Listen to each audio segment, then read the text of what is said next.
Jadi teman-teman yang dirahmati Allah, kalau kita punya masalah, kita coba bangun awareness, oh Allah pengen membersihkan dosa-dosa saya nih.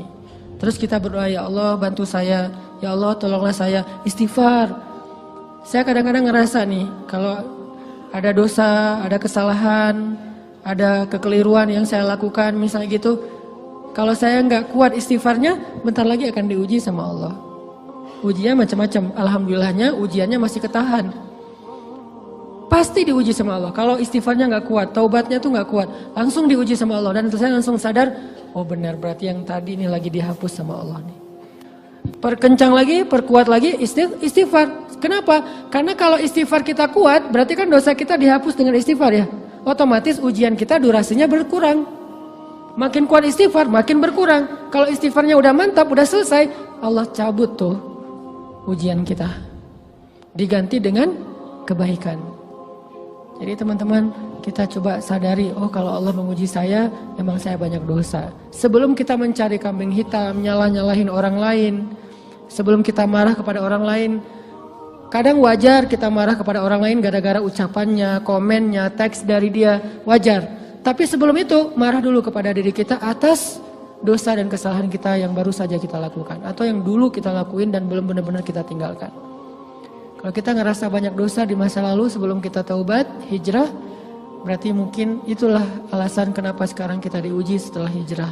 Kenapa agak-agak harus jungkir balik setelah kita hijrah. Kenapa harus sedikit berdarah-darah setelah kita hijrah. Anggap aja itu untuk mengkifarat, membersihkan dosa-dosa kita yang telah lalu. Supaya apa? Supaya kalau kita pulang kepada Allah, kita pulang dalam keadaan bersih. Dan itu pasti akan menjadi orang yang paling beruntung. Daripada nanti diberesin di akhirat, mending diberesin di dunia kan? Soalnya kalau diberesin di akhirat, itu lebih berat. Akhirat itu perlakuannya beda dengan di dunia. Di dunia kalau kita salah, akan dibalas oleh Allah. Kalau kita belum taubat, dibalas oleh Allah sama. Tapi di akhirat, ukurannya beda. Sehingga heran ya, kalau ada orang yang merasa beruntung lolos dari hukuman dunia, dia pikir dia udah lolos dari hukuman Allah. Mending dia beresin deh di dunia daripada nanti di akhir berlarut-larut. Itu bahaya banget. Kalau buat saya pribadi dan saya yakin teman-teman juga kayak gitu, nggak mau ada masalah di akhirat, mending masalah di dunia aja. Tapi masalah di dunia juga kita nggak mau berlarut-larut, pengen cepat dimudahin sama Allah. Caranya istighfar. Tidaklah Allah memberikan kepada kita ujian kecuali salah satu alasannya pengen menghapuskan dosa. Idza kathurat dzunubul 'abdi walam yakun lahu min amalin liyukaffiraha fabtalahu Allahu bil hazan liyukaffiraha. Kalau seorang hamba banyak dosa dan dia nggak cukup amal untuk mengkifarat dosa-dosanya, Allah akan menguji dia dengan rasa sedih, dengan rasa kecewa, dengan rasa berat, sakit hati untuk mengkifarat dosa-dosanya. Itu yang kita bangun, sehingga kalau ada masalah sama orang lain, kita memperbaiki diri dulu. Bukan sibuk dengan kesalahan dia terus menerus yang gak mau kita maafin. Misalnya ada teman kita nih, jadi clash sama kita. Hal pertama yang kita bangun, astagfirullahaladzim saya banyak dosa nih. Tapi kan yang salah dia, ya. Tapi mungkin dia gak akan mengatakan kalimat itu, gak akan bersikap kayak gitu kalau kita gak punya dosa. Allah sengaja mengutus dia untuk menguji kita lewat kata-katanya, lewat perilakunya, karena kita punya dosa. Jadi penyebab pertama diuji itu bukan teman kita yang salah, itu penyebab kedua.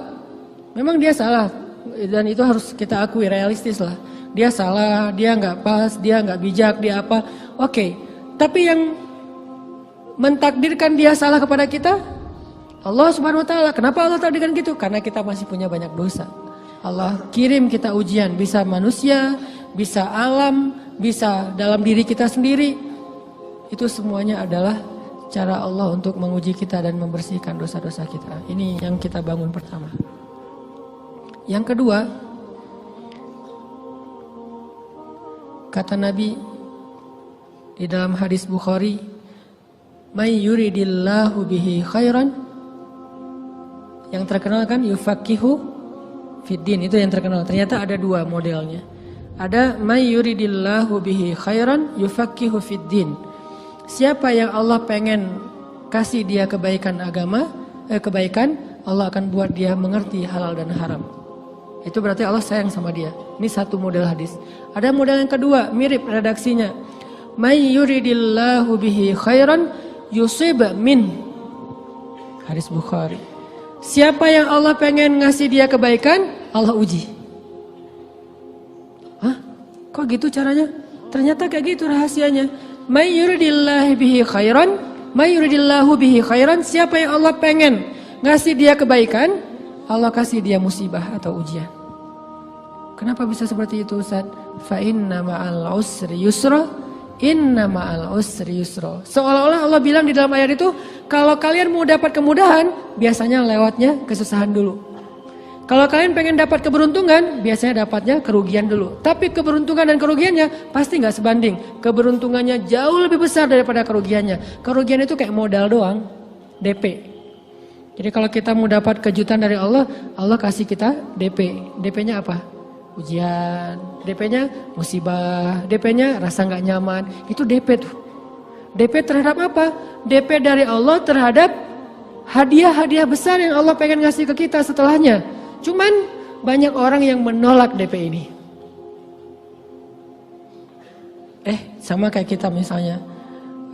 Kalau kita mau ngasih dia hadiah, kita kasih dia kayak kejutan dulu. Dia lagi ulang tahun nih, disiram air dulu. Setelah itu dikasih hadiah-hadiah yang mahal. Rela nggak disiram air demi hadiah? Rela, udah siramin lagi aja. Kalau setelahnya ada hadiah. Yang kita nggak rela, kalau setelah disiram, disuruh bersih-bersih sendiri dan gak dikasih apa-apa, kan gak rela tuh. Berarti ini bab iman. Yakin gak kalau Allah tetap ngasih hadiah? Kan sabar dan iman itu ternyata tauaman, kembar. Kalau kita yakin Allah ngasih hadiah setelah ngasih kita DP ujian, ya kita akan sabar. Gak apa-apa deh, bentar lagi mau dikasih hadiah, digini-giniin juga gak masalah. Dibully, diapain sama Allah, biarin aja. Ya Allah saya sabar, kan bentar lagi mau dikasih hadiah nih. Ini masalah yakin. Tapi kalau kita gak yakin, apa sih maunya Allah gitu kan? Begitu kalimat ini keluar, maka yang muncul setelahnya adalah mengeluh, berputus asa, dan gak akan sabar menghadapi ujian. Ujian, kata Nabi, may yuridillahu bihi khairan. Siapa yang Allah pengen kasih hadiah, siapa yang Allah pengen kasih kejutan, siapa yang Allah pengen kasih pertolongan, siapa yang Allah pengen kasih kebaikan, yusib min. Allah akan uji dia dulu. Ini sunnatullah. Sehingga kalau kita lagi diuji, yang kita lihat jangan ujiannya, apa setelah itu. Gimana ngelihatnya Ustaz gak kelihatan? Dengan mata hati. Istafti qalbak, tanya kepada hatimu, kelihatan gak? Dengan mata hati. Gimana ngelihat dengan mata hati? Dengan iman, saya percaya Allah pasti ngasih kebaikan setelah ini. Orang Allah sendiri yang ngomong, gak ada satu huruf pun di Al-Quran yang salah. Apalagi satu ayat, apalagi dua ayat. Fa inna ma'al usri yusra. Ditegesin lagi. Inna ma'al usri yusra. Tapi usr dulu, baru yusr. Dikasih kesusahan sedikit, dikasih kemudahan yang banyak. Dikasih kesusahan sedikit, dikasih kemudahan yang banyak. Ini yang kita coba bangun tajdidul iman. Bangun memperbaharui yakin. Sehingga ketika kita diuji, sedih, wajar. Mengaduh sedikit bukan mengeluh ya. Kalau mengeluh kan nyalahin Allah. Kalau ngaduh, yang namanya orang dicubit kan itu ngaduh. Tapi kalau apa sih maunya Allah? Nah itu ngeluh. Antara mengadu dengan mengeluh berbeda. Mengaduh itu manusiawi. Sedih itu manusiawi. Air mata bahkan bukan hanya manusiawi, itu rahmat dari Allah. Orang yang gak bisa menangis itu yang bahaya. Kalau kita masih bisa menangis, berarti kita masih peka hatinya. Bukankah anak kecil paling sering menangis? Berarti hatinya peka. Siapa lagi selain anak kecil yang paling sering menangis? Cewek. Cowok itu emang gak punya perasaan, makanya jarang nangis. Cewek dikit-dikit nangis. Jangan bilang, cemen banget sih nangis, cengeng apa. Enggak, karena dia perasaannya lebih peka dari kita. Itulah kenapa Allah menitipkan bayi kepada perempuan. Kalau dititipin ke laki-laki, hancur. Di balik kepekaan perempuan, di balik sensitifnya perempuan, di balik perasaannya yang luar biasa, di situ Allah Subhanahu wa taala menitipkan amanah, dia yang paling baik dalam merawat bayinya. Perempuan secara umum mungkin lebih banyak bicara daripada laki-laki ya. Walaupun ada orang yang perempuan pendiam banget, ada yang nggak ngomong sama sekali, misalnya diem-diem aja, ada. Tapi secara umum perempuan lebih banyak berucap daripada laki-laki. Emangnya ini kekurangan? Bukan. Ini kelebihan. kalau dia berikan itu dalam hal yang tepat. Apa yang tepat? Mendidik anak. Justru karena perempuan banyak ngomong, lebih baik dalam mendidik anak daripada laki-laki. Laki-laki itu kurang mendidik, kurang mengedukasi kepada anak dengan usia tertentu karena dia jarang memahamkan. Salah hanya marah, salah hanya ditegur. Kalau ibunya jelasin, nah gini sebelum tidur ibunya yang ceritain banyak cerita. Saya sendiri ngalamin sering mana seorang ayah sama ibu interaksi sama anak dalam bentuk verbal. Sering ibu. Jadi menangis itu rahmat dari Allah. Nggak apa-apa, nangis saja. Dan itu tidak disebut mengeluh. Kamu kok nangis sih? Kan orang Islam harus sabar. Emangnya nangis dengan sabar itu bertolak belakang? Sabar tetap sabar. Ya nangis jalan aja terus nangis. Nangis apa pakai nangisnya nggak cuma nangis doang, emotikonnya juga nangis, berderai-derai gitu. Sampai air matanya menggenang gitu kan ya. Bolehlah.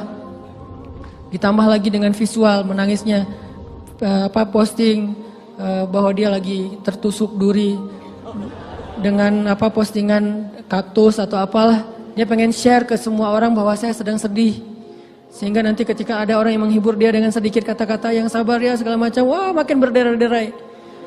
Itu belum jadi, kecuali dia keluarkan kata-kata mengeluh, baru dia disebut orang yang banyak mengeluh, berputus asa.